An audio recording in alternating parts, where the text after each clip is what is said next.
What's up, Quadcopter fans? HungerDrone.com. Today I'm going to be doing a short little video explaining how to register your drone with the FAA. You have till February 19, 2016 in order to be able to register.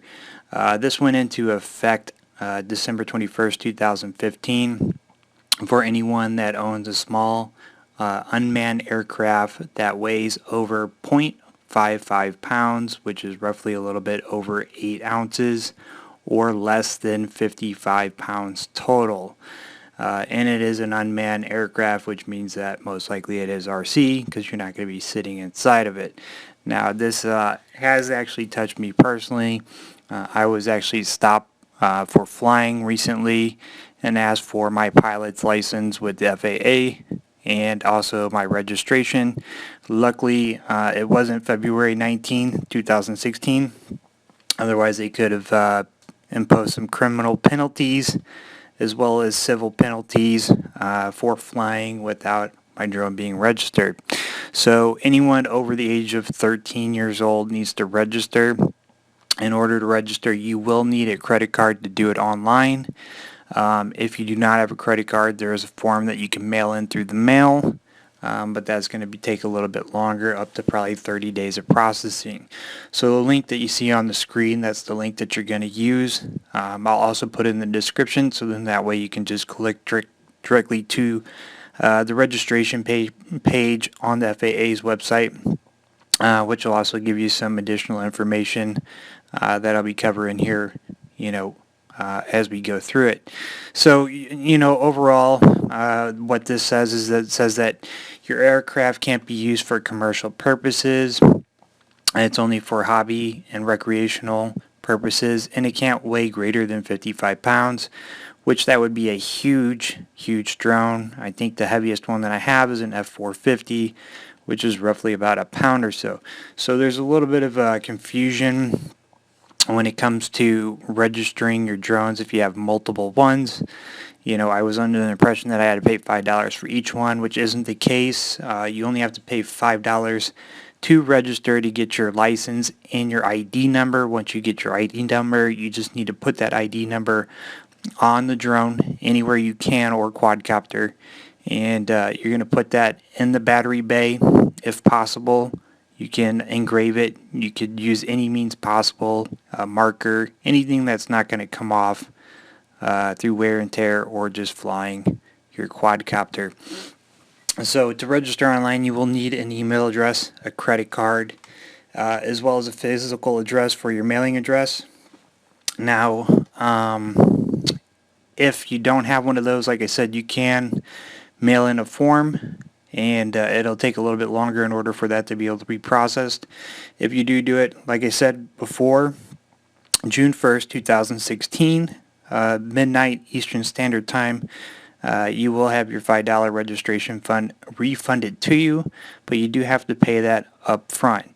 So, if you don't have a credit or debit card, you might need to go out and get a prepaid card in order to be able to do it.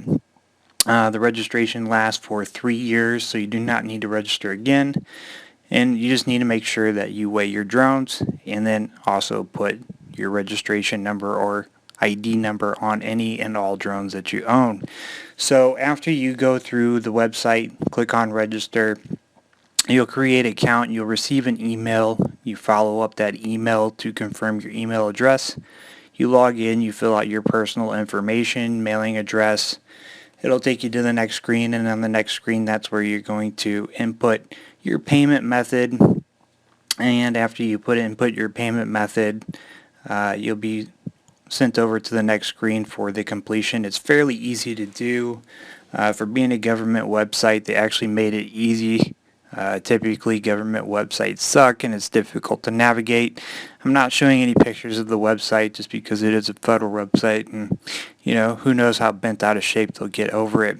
Now, once you do register, you'll receive your pilot ID number as well as your registration number, and you'll also get a card that's similar to, let's say, your insurance card that you would have for your vehicles, that you would print out, keep on you at all times while you're flying, or just put it in your wallet if you always have your wallet with you, or a bag if you carry a bag around as well. Now, the number on your card has to match the number on your drone. So, as long as those two match up, then you should be fine if you are stopped, and questioned for your registration. So, I mean, there's some basic rules that you need to follow. Flying below 400 feet, staying out of the way of any manned aircrafts, obviously flying away from any type of airports within 5 miles. Don't fly at overcrowded places with people. And just kind of use common sense, don't do anything stupid. And by doing so, you'll stay out of trouble. You also are supposed to fly within eyesight. So that means that technically, I guess FPV now will be illegal in order to do long distance flights if you're out of eyesight, which is kind of a bummer. I was looking to do that. So, this measure passed December 21st, 2015. So I guess technically right now, flying anything FPV would be illegal, but I don't have any quadcopters that would require that. So personally, I don't understand this bill. I don't understand what's the difference between one motor and a rotor, such as a helicopter, or one motor, ailerons, and a rudder, such as an airplane, versus four motors on a quadcopter. I just don't get what the push is for.